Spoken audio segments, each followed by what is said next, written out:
अस्सलाम वालेकुम जी। My name is sir Ali. आज बेटा मैं आप लोगों को जो चैप्टर नंबर 21 पढ़ाने जा रहा हूँ, मैट्रिक क्लास का पार्शियल फ्रैक्शंस। सही, बड़ा इंपॉर्टेंट चैप्टर है और बहुत यानी सिंपल सा चैप्टर है, कोई इतना मुश्किल चैप्टर्स नहीं है, बहुत आसान है। आपने क्वेश्चंस को सबसे पहले समझना है, क्वेश्चन किस टाइप का क्वेश्चन है और उस पर क्या रूल्स अप्लाई करने हैं। 3 to 4 रूल्स हैं, बस 4 रूल्स आप ध्यान में रख लीजिए क्वेश्चन करने के लिए। और 4 टाइप्स के क्वेश्चंस होते हैं, 4 टाइप्स के क्वेश्चंस होंगे। आपको एकदम जैसे क्वेश्चन आपके सामने आएगा आपको पता चल जाएगा कि आपने इसको किस तरह से करना है। तो बेटा मैं आप लोगों को पूरी एक्सरसाइज के सारे क्वेश्चन सॉल्व करवाऊंगा, किस तरह से सॉल्व करते हैं वो सारी टेक्निक्स आपको बताऊंगा। सही है, आपका काम है बेटा एक्सरसाइजेस प्लस जितनी भी एग्जांपल्स हैं उनको एक दफा एटलीस्ट 1 टाइम आप लोगों ने खुद प्रैक्टिस करनी है। सबसे पहले पार्शियल फ्रैक्शंस क्या होते हैं, देखें किसी भी एक फ्रैक्शनल फंक्शन, फॉर एग्जांपल कोई भी एक फंक्शन है, ये जिस तरह से ये एक एग्जांपल है, this is a fractional function. सही है, ये एक फ्रैक्शनल फंक्शन है, जिस तरह से ये एक फ्रैक्शनल फंक्शन है, ये 2 फ्रैक्शनल फंक्शंस आपके सामने एग्जांपल्स आपको शो कर रहे हैं। इन फ्रैक्शनल फंक्शंस के आपने क्या बनाने हैं, इनके सब फ्रैक्शनल फंक्शंस में डिवाइड करना है। इनके सब फ्रैक्शनल फंक्शन के अंदर डिवाइड करना पार्शियल फ्रैक्शन कहलाता है। फॉर एग्जांपल मैं इधर एक लिखता हूँ, एक फ्रैक्शनल फंक्शन लिखता हूँ x plus x upon x minus 1 और एक दूसरा फंक्शन लिखता हूँ 1 अपॉन x प्लस 1। ये 2 फ्रैक्शनल फंक्शंस हैं। अब इन 2 fractional function, single fractional function बनाना हमारे लिए कोई मसला नहीं, हम बहुत आसान है। हम क्या करेंगे, एलसीएम लेंगे। ये एलसीएम हमने ले लिया और x multiply by x plus 1 और फिर प्लस x माइनस 1। तो बेटा हमारे पास क्या आ जाएगा, x square plus x minus 1 और नीचे क्या आ जाएगा, एक्स स्क्वायर माइनस 1 का फॉर्मूला गया प्लस बी माइनस बी। आपने सिंपल अलजेब्रिकल टेक्निक से 2 फ्रैक्शनल फंक्शन को एक सिंगल फ्रैक्शनल फंक्शन में आपने कन्वर्ट कर दिया, जो कि कन्वर्ट करना आपके लिए बहुत आसान था। सही, जो बचपन से आप करते हुए आ रहे हैं, यानी एलसीएम लेंगे और आफ्टर एलसीएम एक 2 या 2 से ज्यादा जितने भी फ्रैक्शनल फंक्शंस होंगे उसको सिंगल फ्रैक्शन में कन्वर्ट कर लेंगे।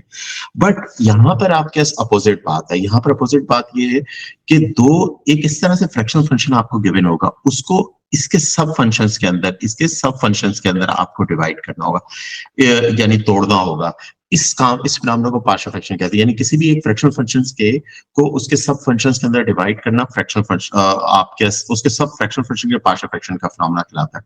और वो जो किस स्टेप्स होते हैं, क्या स्टेप्स होते हैं, किस तरह से करते हैं, तो वो अभी हम करने जा रहे हैं। उसको करने से पहले सबसे पहले तो आपको ये चीज पता होनी चाहिए, how many types of fractional function? There are 2 types of fractional function. Number 1 is a proper fractional function. एक आपके इसके होते हैं प्रॉपर आप क्या आ जाए, रैशनल फंक्शन क्या है या फ्रैक्शनल फंक्शन क्या है, rational proper rational fractional function. सही, एक प्रॉपर फंक्शन होंगे और एक इम्प्रॉपर होंगे और दूसरे क्या होंगे, इम्प्रॉपर रैशनल फंक्शंस होंगे। सही, दूसरे इम्प्रॉपर रैशनल फंक्शंस होंगे। ये क्यों आपको पता होना बहुत जरूरी है, एक तो एमसीक्यूज वगैरह में भी आपसे पूछ सकता है, दूसरा आपको इसलिए पता होना चाहिए कि आपने क्वेश्चन को सबसे पहले देखना है कि अगर वो प्रॉपर है तो तब हमने क्या करना है, अगर वो इम्प्रॉपर है तो तब हमने सबसे पहले, अगर हमने ये फाइंड आउट कर लेंगे ये फंक्शन इम्प्रॉपर है, तो इसका मतलब ये है कि सबसे पहले डिवीजन होगी। सबसे पहले क्या होगी, लॉन्ग डिवीजन आप करेंगे। लॉन्ग डिवीजन करके उसको उसके पहले 2 कंपोनेंट, 2 या 2 से ज्यादा कंपोनेंट में आप उसको डिवाइड कर देंगे और फिर उसको मजीद उसके पार्शियल फ्रैक्शन बनाएंगे।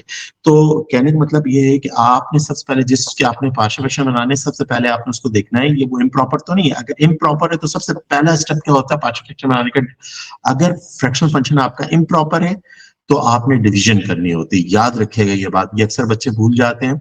सही है, अब हम देखते हैं कि प्रॉपर किनको कहा जाता है, इम्प्रॉपर किनको कहा जाता है, वो फंक्शन जिसके अंदर न्यूमरेटर की पावर डिनोमिनेटर से ज्यादा हो।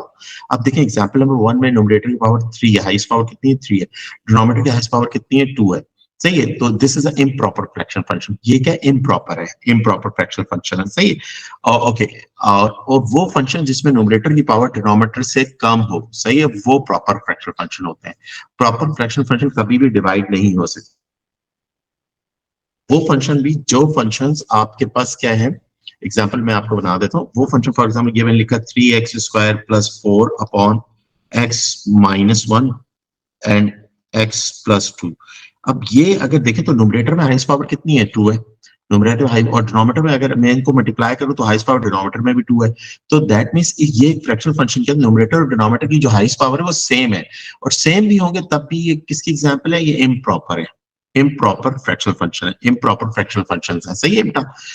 तो इम्प्रॉपर फ्रैक्शनल फंक्शन वो फंक्शन होते हैं जिसके अंदर न्यूमरेटर की पावर डिनोमिनेटर से ज्यादा हो या बराबर हो, सही है। हाईएस्ट पावर यानी कि जो भी हाईएस्ट पावर है न्यूमरेटर की डिनोमिनेटर के या तो बराबर हो डिनोमिनेटर के, और या उससे ज्यादा हो, वो इम्प्रॉपर हो। तो इम्प्रॉपर फ्रैक्शनल फंक्शन का पहला रूल क्या है, अगर उसके पार्शियल फ्रैक्शन बनाने तो सबसे पहले उसको लॉन्ग डिवीजन करनी है और फिर उसको डिवाइड करना है, ठीक है। सबसे पहले तो ये चीज आप ध्यान में रख लीजिए, प्रॉपर फ्रैक्शनल फंक्शन वो होते हैं जिनमें न्यूमरेटर की पावर डिनोमिनेटर से कम होती है, जो कि फर्स्ट डिवाइड नहीं होते, डायरेक्ट पार्शियल फ्रैक्शन बनाते हैं हम उनके। और इम्प्रॉपर फ्रैक्शनल फंक्शन वो होते हैं जिसमें न्यूमरेटर की पावर डिनोमिनेटर से या तो ज्यादा होती है या बराबर होती है। उसमें सबसे पहला स्टेप क्या होता है कि हमने लॉन्ग डिवीजन करनी होती है। ये दो बातें आपने ध्यान में बिठा लेनी है, जो भी क्वेश्चन आपके सामने आएगा उस क्वेश्चन के जिसके आपने पार्शियल फ्रैक्शन बनाने होंगे। अच्छा, इसके अलावा जो हमारे पास हम जो जो क्वेश्चंस आएंगे वो कैसे होंगे, वो आपके उनके जो डिनोमिनेटर होंगे ना, नॉन रिपीटिंग यानी जो डिनोमिनेटर के बारे में जिनके हमने पार्शियल फ्रैक्शन बनाने होंगे, उनके डिनोमिनेटर को देख के हमने अपनी काम्स करने हैं। नॉन रिपीटिंग लीनियर फैक्टर्स होंगे, यानी डिनोमिनेटर में जो फैक्टर्स होंगे वो लीनियर होंगे। अगर नहीं होंगे तो हम पहले बना लेंगे और उन फैक्टर्स को देखेंगे वो लीनियर है कि लीनियर, मतलब हाईएस्ट पावर 1 हो, फैक्टर की हाईएस्ट पावर क्या हो, 1 हो। दूसरा हम ये देखें कोई फैक्टर रिपीट तो नहीं कर रहा, रिपीटिशन होगी तो तब क्या हम करेंगे, वो भी चीज मैं आपको सिखाऊंगा। तीसरी बात क्या होगी, आपके नॉन रिपीटिंग क्वाड्रेटिक फैक्टर्स होंगे, यानी क्वाड्रेटिक फैक्टर होंगे नॉन रिपीटिंग होंगे, सही है। एक क्वाड्रेटिक फैक्टर रिपीटिंग भी होते हैं, सही, जो लास्ट में आपका स्क्वाड रिपीटेड क्वाड्रेटिक फैक्टर। ये जरा लास्ट वाला पार्ट जो होता है ये जरा लेंथी क्वेश्चन होता है, मगर कोई मसला नहीं, आप सारे क्वेश्चन करें, प्रैक्टिस करेंगे तो आप फ्लो में आ जाएंगे। अब बेटा मैं एक्सरसाइज से 1 बाय 1 करके आपको क्वेश्चंस करवा रहा हूँ, एग्जांपल्स बेटा सारी आप लोगों ने खुद करनी है, क्लियर। ओके बेटा, और मैं आपको जो शुरू में बात बताई है, सबसे पहले किसी भी क्वेश्चन को आपने जिसके पार्शियल फ्रैक्शन आपने डेवलप करने हैं, उसमें सबसे पहला काम आपने क्या देखना है, यानी उसको सब फ्रैक्शनल फंक्शंस में डिवाइड करना है। तो सबसे पहले ये चेक करना है वो प्रॉपर है या इम्प्रॉपर है। इम्प्रॉपर सबसे पहले डिवाइड होते हैं। देखें ये फर्स्ट एक्सरसाइज के क्वेश्चन नंबर 1 है। अब इस क्वेश्चन नंबर 1 के अंदर आप क्या 12/(x²-9). अब ये कैसा फंक्शन, ये इम्प्रॉपर नहीं है, सही, ये प्रॉपर फ्रैक्शनल फंक्शन है। कैसे पता चला, हमें न्यूमरेटर की पावर कितनी है, न्यूमरेटर में तो x है ही नहीं, तो दैट मींस उसके अंदर x है, हिडन है, यानी 12.1 का मतलब होता है x पावर 0, सही है। 1 का मतलब x, यानी न्यूमरेटर में x पावर 0 है, डिनोमिनेटर में 2 है, तो इसका मतलब न्यूमरेटर में कम है पावर, सही है। तो ये प्रॉपर कभी डिवाइड नहीं होते। अब क्या करेंगे, आप देखें, अब बनाते किस तरह से पार्शियल फ्रैक्शन, किसी भी फ्रैक्शनल फंक्शन के पार्शियल फ्रैक्शन कैसे बनाते हैं, उसके लिए सबसे पहला काम क्या करते हैं, ये तो सबसे पहले आपने ये चेक कर लिया कि प्रॉपर है या इम्प्रॉपर है।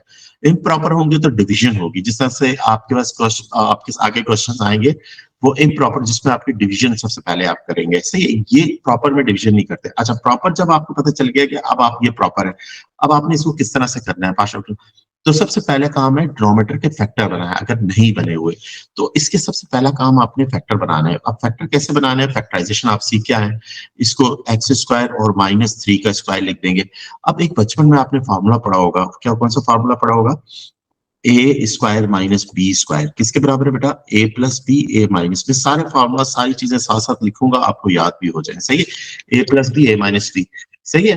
ओके, हमने लिख दिया, हमने लिखा x, a कितना x है, b कितना 3, x - 3 x + 3, सही है बेटा, ये हमने लिख दिया, क्लियर है बेटा। अब माइनस पहले लिख सकता हूँ, प्लस बाद में, कोई फर्क नहीं पड़ता, इससे कोई क्या फर्क नहीं पड़ता। x² - ये इनहेरिटेड इससे हुआ है तो इसको लेफ्ट हैंड साइड। अब देखिए बेटा, अब कांस्टेंट असाइन करने की बारी आती है। हर फैक्टर को एक कांस्टेंट मिलता है, हर फैक्टर को क्या मिलेगा, एक कांस्टेंट, यानी x - 3 इसको a/x - 3 लिख दूंगा, और दूसरा आपके पास क्या है, प्लस b/x + 3। अब अक्सर बच्चे कह रहे होंगे कि सर आपने इधर माइनस पहले लिखा फार्मूला में, उधर प्लस पहले, तो कोई फर्क नहीं पड़ता। अगर आप फार्मूला में मैंने इधर लिखा हुआ है तो यहाँ पर मैं माइनस कर देता हूँ, यहाँ पर प्लस कर देता हूँ, कोई प्रोडक्ट फॉर्म में आगे पीछे लिख करके लिख सकते हैं। ये हमारी इक्वेशन नंबर 1 हो जाएगी, सही है। तो आपने वो स्टेप समझने हैं किस तरह से करेंगे। सबसे पहला काम इम्प्रॉपर है, तो आपने डिनोमिनेटर के अगर फैक्टर नहीं बने हुए तो पहले डिनोमिनेटर के फैक्टर बनाएंगे। जब फैक्टर बन गए तो जो लीनियर फैक्टर, लीनियर देखिए दोनों फैक्टर्स लीनियर है, दोनों फैक्टर्स क्या है, लीनियर। लीनियर मतलब वेरिएबल की पावर 1 है, कुछ भी ना हो तो 1 होती है। हर फैक्टर को एक कांस्टेंट दे देंगे, हर फैक्टर को एक कांस्टेंट आप देते असाइन कर देंगे। अब इसके अंदर आए ये ऑन, अब आपने क्या करना है, एलसीएम लेना है। अब आपने क्या करना है, इसमें एलसीएम किस तरह से लेंगे, अब इसमें एलसीएम आप किस तरह से लेंगे तो वो मैं आपको बताता चलूं, क्लियर। ये तो लेफ्ट हैंड साइड पे एज इट इज रहेगा, राइट हैंड साइड पे क्या होगा, x माइनस 3 x प्लस 3। सही है बेटा। और ये इससे डिविजिबल x माइनस 3 से x माइनस 3 कैंसिल होगा, तो a से कौन मल्टीप्लाई करेगा, x प्लस 3 मल्टीप्लाई कर देगा। बिल्कुल इस तरह से x माइनस 3 ये b के डिनोमिनेटर से डिवाइड करेगा तो क्या x प्लस 3 कैंसिल होगा, b से कौन मल्टीप्लाई करेगा, x माइनस 3। सही है बेटा, ये हमने कर लिया। अब जरा गौर से देखें तो ये वाला डिनोमिनेटर ये और ये एक जैसे हैं, कैंसिल होकर एक जैसे मतलब वो उसके उसी के फैक्टर हैं, तो एक जैसे हुए तो they are cancel out to each other, एक दूसरे को कैंसिल कर देंगे। तो 12 इज इक्वल टू आप कैसे आ जाएगा, x plus 3 bracket b x minus 3। सही, इसको इक्वेशन नंबर 2 का नाम दे दीजिए बेटा। सिंपल। मैं फिर रिपीट कर रहा हूँ अपने स्टेप्स को दोबारा से मैं रिपीट कर रहा हूँ, और मैं इसको थोड़ा छोटा कर लूँ, एक ही पेज एक ही स्क्रीन पे आपको नजर भी आ जाए। क्लियर। आपने क्या करना है, एक ही स्क्रीन पे आपको शो भी कर जाए क्वेश्चन। आपने क्या करना है, जिस क्वेश्चन के आपको पार्शियल फ्रैक्शन बनाने हैं, सबसे पहले ये चेक करना है वो प्रॉपर है इम्प्रॉपर है। आपने देख लिया प्रॉपर है तो डिनोमिनेटर के आपने फैक्टर बनाने। अच्छा, इम्प्रॉपर सबसे पहले डिवाइड होगा। सही है, वो आएंगे क्वेश्चन तो मैं आपको उसको मैं ब्रीफ कर दूंगा। सही है, तो सबसे पहला काम ये चीज। अब डिनोमिनेटर के अगर फैक्टर नहीं बने हो तो फैक्टर बनाए, फैक्टर बनने के बाद कांस्टेंट असाइन करना है। अब हर लीनियर फैक्टर को एक कांस्टेंट मिलता है। अब आप x माइनस 3 है उसको एक कांस्टेंट a मिल गया, x प्लस 3 उसको b मिल गया, और आफ्टर दैट एलसीएम ले लेंगे हम, राइट हैंड साइड पे एलसीएम ले लेंगे और दोनों के डिनोमिनेटर एक जैसे कैंसिल हो जाएंगे। Basically x minus 3 x plus 3 basically की x स्क्वायर माइनस 9 के बराबर होता है। सही है, ये क्वेश्चन नंबर 2 आ गया। अब दोनों फैक्टर्स जो हैं उसको वन बाय वन हम कंसीडर करेंगे, हम वन बाय वन कंसीडर। पहला फैक्टर हमने लिया x minus 3 is equal to, उसको 0 लिया, उधर से x की वैल्यू निकाली, x की वैल्यू क्या आ जाएगी, 3 आ जाएगी, उसको पुट कर देंगे बेटा इक्वेशन नंबर 2 में। इक्वेशन 2 इज दिस इंप्लाइज ये 12 आ जाएगा, और यहाँ पर आपके पास क्या है, x की वैल्यू कितनी है, 3 प्लस 3, और यहाँ पर आपके p 3 माइनस 3 बेटा, यहाँ पर ये क्या हो जाएगा 12 हो जाएगा, और ये क्या हो जाएगा 6a हो जाएगा, और 3 माइनस 3 वो पूरा 0 हो जाएगा, और ये आपके 6a आ जाएगा। तो 6 कैंसिल हो जाएगा उस 12 से, तो a की वैल्यू बेटा आपके क्या आ गई, 2 आ गई, a की वैल्यू निकल आए। ओके, क्योंकि बेसिकली हमें a और b की वैल्यू निकालनी है, a और b की वैल्यू हमारे पास आ जाती है तो हमारे पार्शियल फ्रैक्शन बन जाएंगे। अब दूसरा फैक्टर हम उठाएंगे, दूसरा फैक्टर हमारे पास क्या है, x plus 3 is equal to 0, और x की वैल्यू क्या हो जाएगी, माइनस 3 हो जाएगी। अब इसको पुट कर दूंगा मैं इक्वेशन नंबर 2 में, x की जगह जहां जहां x है वहां मैंने आपके माइनस 3 पुट कर देना।